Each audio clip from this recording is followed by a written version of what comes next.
만일 내가 인생을 다시 산다면 30년 동안 정신분석 전문의로 일하며 깨달은 인생의 비밀. 아무리 착하게 살아도 불행이 찾아올 때가 있다. 파킨슨병입니다. 2001년 2월 사랑의 전화 복지재단에서 강의가 있던 날 오전, 나는 파킨슨병이라는 진단을 받았다.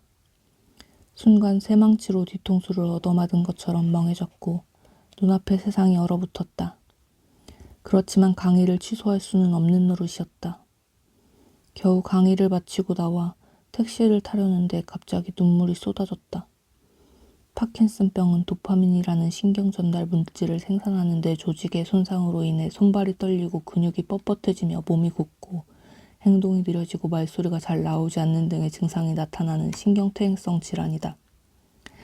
보통 65세 이후 나타나는 노인성 질환으로 알려져 있으며 교황 요한 바오로 2세, 권투 선수 무하마드 알리, 배우 로빈 윌리엄스도 이 병을 앓은 것으로 알려졌다. 그런데 43살의 파킨슨병이라니 너무 잔인하지 않은가. 게다가 파킨슨병은 우울증과 치매, 편집증, 피해망상 등의 증상을 동반하는데 나에게 그런 시련이 닥쳤다는 것이 믿어지지 않았다. 가장 끔찍한 사실은 파킨슨병은 아직까지 딱히 치료법이 없어 희귀성 질환으로 분류되며 발병 후 15년에서 17년 정도 지나면 사망이나 심각한 장애가 나타난다는 것이었다. 그것은 곧 내 인생이 60세 전에 끝난다는 것을 의미했다. 물론 18살 때 바로 위 언니가 교통사고로 세상을 떠난 후 방황하며 내일이 오지 않았으면 좋겠다는 생각을 한 적이 있었다. 하지만 어차피 살 거라면 잘 살아야겠다고 결심하고 난 뒤 누구보다 열심히 살아왔다. 그런데 왜 하필 나에게 이런 병이 찾아온 걸까? 내가 뭘 그렇게 잘못한 걸까? 시부모님을 모시고 살며 어렵게 두 아이를 낳고 이제 막 내 뜻을 펼쳐보겠다고 병원을 개업한 지 1년도 채 안 되었는데 왜 나에게 이런 일이 생긴단 말인가? 얼마 전까지만 해도 아이들을 데리고 미국으로 유학을 가서 정신분석 공부를 더 하려는 꿈에 풀어 있었는데 그게 그렇게 큰 욕심이었던 것일까? 큰아이가 중학생이고 둘째는 초등학생인데 그 아이들은 또 어쩌란 말인가? 당시 나는 평상심으로 환자들을 진료할 수 있는 상태가 아니었다. 그래서 일단 병원 문을 닫고 집에 있는데 거의 한 달 동안을 침대에 누워만 있었다. 만약 내가 의사가 아니었다면 파킨슨병이라는 진단을 받아도 병에 대해 잘 모르니까 덜 끔찍했을 수도 있을 것이다. 하지만 나는 의사였고 병에 대해 너무 잘 알고 있었기에 미래가 빤히 그려졌고 그것이 나를 더 우울하게 만들었다. 꼼짝도 안 하고 침대에 누워 한없이 천장만 쳐다보는데 별의별 생각이 다 들었다.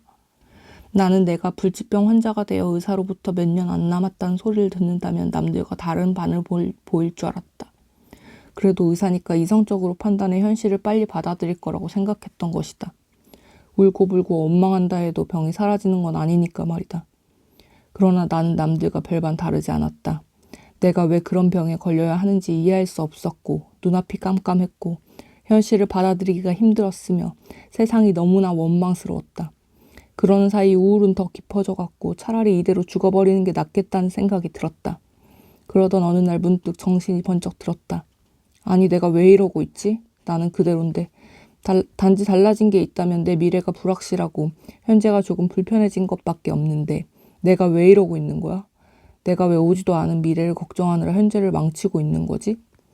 당시 나는 피곤하면 오른쪽 다리를 조금 끌고 글씨를 쓰는 게 힘들긴 했지만 환자들을 진료하고 일상생활을 하는 데 있어 중간중간 쉬어준다면 별 문제는 없는 상황이었다. 그런데 왜 오지도 않는 시간을 걱정하느라 침대에 누워 오늘을 망쳐야 하는가? 파킨슨병 치료법이 아직은 없지만 계속해서 연구 중이니 앞으로 개발될 수도 있는 거였다. 그리고 내 뇌에서 도파민 분비 세포가 80% 사라졌지만 그래도 아직 20%는 남아있다. 즉 내 노력 여하에 따라 병의 진행 속도를 늦출 수 있는 것이었다. 그래서 나는 일어나 다시 병원에 나가기 시작했다. 환자들을 진료하고 강의를 나가고 집안일을 하고 아이들을 보살피는 일상으로 돌아간 것이다. 그런데 놀라운 일이 벌어졌다. 도파민 작용제는 보통 치료 효과가 3년 가는데 나는 그 약으로 12년을 버텼다. 2013년 그 다음 단계 약인 레보도파를 쓰기까지 말이다. 또한 나는 그 12년 동안 책을 5권 썼으며 진료와 강의도 계속했다. 다행히 치매 현상은 아직까지 나타나지 않았고 우울증도 경미한 편이다. 만약 그때 침대에 계속 누워 병을 원망하고 세상을 원망하며 지냈다면 어땠을까? 몸을 움직이지 못하고 치매에 걸리고 우울증의 늪에 빠져 허우적대는 나를 상상하며 그 시간을 보냈더라면 지금의 나는 없었을 테고 그저 의미 없는 하루하루가 반복되었을 것이다. 살다 보면 예기치 않은 불행이 닥쳐올 때가 있다. 그것을 피할 수 있는 방법은 없다. 하지만 그 후의 시간을 어떻게 보낼지는 내가 어떻게 마음먹느냐에 달려있다. 똑같은 12년이라도 그 결과가 확실히 다른 것처럼 말이다. 그것이 내가 2001년 2월에 파킨슨병 진단을 받고 깨달은 삶의 진실이다. 완벽한 때는 결코 오지 않는 법이다. 1987년 탈 벤 샤하르는 21살의 나이에 이스라엘 전국 스쿼시 선수권 대회에서 최연소 챔피언이 되었다. 우승한 순간 그는 가슴이 벅찼고 행복했지만 3시간이 지나자 언제 그랬냐는 듯 행복은 사라져버렸다. 스쿼시가 이스라엘을 대표하는 스포츠도 아니고 선수도 몇천 명밖에 안 되는데 거기서 1등을 한 게 그리 대단한 일은 아니라는 생각이 들었기 때문이다. 다음날 그는 세계 챔피언이 되어야겠다는 생각에 영국으로 떠났다. 하루라도 빨리 세계 최고의 선수가 되고 싶었던 그는 한시도 쉬지 않고 고된 훈련을 거듭했다. 그 결과 영국으로 간 지 1년 만에 청소년 메이저 대회의 결승전에 오를 수 있었다. 하지만 실수하면 안 된다는 불안감과 긴장감에 시달리던 그는 갑자기 발에 쥐가 나더니 팔다리에도 쥐가 나 눈앞에서 1등을 놓치고 말았다. 게다가 1년 가까이 무리하게 몸을 혹사시킨 탓에 스쿼시마저 그만두어야 했다. 하지만 모든 일을 완벽하게 해내야만 하고 한치의 실수도 용납하지 않는 완벽주의 성향은 그가 운동을 그만두고 하버드 대학교에 들어간 뒤에도 변하지 않았다. 저서 완벽주의자를 위한 행복 수업에서 그는 이렇게 고백한다. 모든 교재를 한 글자도 놓치지 않고 읽어야 하고 모든 리포트와 시험에서 완벽한 점수를 받아야 했다. 이 목표를 달성하기 위해 매일 밤을 새우다시피 했고 그래도 실패할 수 있다는 불안감 때문에 리포트를 제출하거나 시험을 치르고 나면 한동안 잠을 이루지 못했다. 그 결과 그는 항상 최고점을 받았지만 불행했고 심지어 나중에는 공부 그 자체를 싫어하게 되었다. 모든 걸 완벽하게 하고 싶었지만 어느 순간 몸도 마음도 지친 그는 점점 더 불행해져만 가는 자신을 견딜 수가 없었다. 그래서 자신의 불행과 불안에 대한 연구를 시작했는데 오랜 연구 끝에 깨달은 것은 하나였다. 완벽에 대한 집착과 강박으로 인해 끊임없이 뭔가를 해야만 했고 그럼에도 자꾸만 자신이 부족하다고 생각돼 늘 불안했으며 그로 인해 삶은 피폐해졌다는 사실이었다. 자신의 경험담을 토대로 긍정 심리학을 연구한 그는 현재 하버드 대학교 심리학과 교수가 되어 학생들에게 과거의 자신처럼 불행한 완벽주의자로 살지 말라고 조언한다. 완벽주의를 포기한다고 해서 절대 삶이 무너지지 않으며 오히려 삶을 더 즐기면서 잘 살게 된다는 것이 그의 이야기다. 나는 그의 말에 10분 동의한다. 실패나 실수를 용납하지 못하는 완벽주의자들은 사는 재미를 모른다. 매일같이 높은 목표를 세워놓고 그것을 달성하기 위해 오늘을 다 바치기 때문이다. 목표를 이루지도 못했는데 도중에 삶을 즐긴다는 건 그들에게 있을 수 없는 일이다. 놀고 싶지만 내일 볼 시험을 걱정하느라 놀 수 없는 학생처럼 말이다. 문제는 완벽주의자들에게는 매일이 시험이라는 데 있다. 심지어 그들은 매일 100점을 받고 싶어 한다. 그들에게 아이고 실수할 수도 있지 뭘 그래요 라고 말하는 건 실례다. 그들은 자신이 조금이라도 실수를 하면 사람들에게 바로 외면당하고 돌이킬 수 없는 치명타를 입을 거라고 생각하기 때문이다. 그래서 그들은 실수를 하지 않기 위해 완벽한 준비를 꿈꾼다. 대학교 입학 전에 대학교에서 필요한 모든 것들을 준비하고 취업 전에 회사에서 필요한 것들을 다 준비하고 엄마가 되기 전에 엄마 될 준비를 마치고 싶어한다. 결혼하려면 아파트가 마련되어 있어야 하고 경제적 능력이 없이는 애를 낳아서도 안 된다고 생각한다. 하지만 그들이 이럴 땐 어떡하지? 저럴 땐 어떡하지? 하면서 경우의 수를 따져볼수록 준비 목록은 더 늘어나고 그에 대한 대비책을 세우느라 결국 아무것도 시작하지 못한다. 계속 준비만 하다가 인생을 다 보내는 것이다. 그런데 모든 것이 완벽하게 준비되어야 움직일 수 있다고 생각하면 한 발자국도 움직이지 못한다. 내일은 당장 어떤 일이 벌어질지 모르는데 그 모든 위험성을 예측하고 예방해 놓는 것은 불가능에 가깝기 때문이다.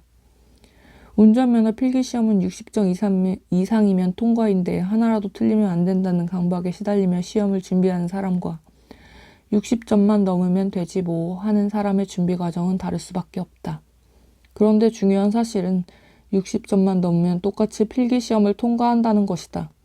그러니 굳이 하나라도 틀리면 큰일이 날 것처럼 불안에 떨며 시험을 준비할 필요가 없다. 어쨌든 60점만 넘으면 되는 것 아닌가. 인생도 마찬가지다. 아무리 준비해도 완벽한 준비란 있을 수 없다. 회사가 원하는 스펙을 다 채우려다 보면 30을 훌쩍 넘겨도 취업하기가 어렵고 꼭 내 집 마련을 한 뒤에 결혼하려면 언제 결혼할 수 있을지 까마득하게만 느껴진다.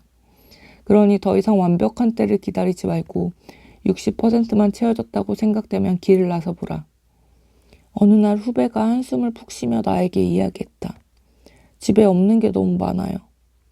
신접 살림을 차렸는데 정신없이 결혼하다 보니 빠뜨린 게 너무 많다는 것이다. 사야 할 것은 많은데 돈은 너무 부족하고 그래서 속상하단다. 그릇 하나도 왜 이렇게 비싸냐며 한숨을 쉬는 그녀에게 내가 그랬다. 돌이켜보면 나도 돈 걱정을 하긴 했지만 하나하나 직접 사서 없는 살림 채워나가는 재미가 쏠쏠했던 것 같다고. 과일 칼이 없어서 큰 칼로 과일을 깎아 먹고 밥주걱이 없어서 숟가락으로 밥을 뜨며 웃던 기억. 이거 살까 저거 살까 고민하다가 돈이 없어서 비싼 건 못 사고 싼 걸 샀다가 후회한 기억. 큰맘 먹고 비싸게 주고 샀는데 먼지만 풀풀 날리는 가구를 보며 골머리 앓던 기억 등등 살림살이를 마련하며 생긴 추억도 한가득하다. 가구 몇 점 없다고 그릇 몇 개 없다고 죽는 건 아니다. 어떻게든 사라진다. 그리고 밥주걱을 사고 과일 칼을 샀을 때 마음이 뿌듯했으며 빈자리를 하나둘씩 필요한 가구로 채워나갈 때마다 내 힘으로 뭔가 한 것 같아서 기뻤다. 살림살이를 채워나가는 재미가 이런 거구나 느낀 것도 그때였다. 그래서 그녀에게 이렇게 말했다. 모든 걸 준비할 수도 없었을 테고 아무리 준비해도 살 게 분명 또 있었을 거라고. 그러니 조금씩 살림살이를 채워가라고. 서둘러 준비했으면 오히려 집에 안 맞는 가구들을 사서 후회했을 수도 있다고. 조급해할 필요가 전혀 없다고 말이다. 사진가 앙리 까르띠에 브레송은 이런 말을 남겼다고 한다. 나는 평생 생애의 결정적 순간을 포착하기 위해 헤맸다. 그러나 인생의 모든 순간이 결정적 순간이었다. 그래서 나는 완벽한 때를 기다리지 않는다. 내 삶에는 늘 빈 구석이 많았고 그 빈 구석을 채우는 재미로 살아왔고 앞으로도 그럴 테니까. 나는 가고 싶은 길을 갈 것이다. 준비가 좀 덜 되어 있으면 어떤가. 가면서 채우면 되고 그 모든 순간이 결정적 순간인 것을.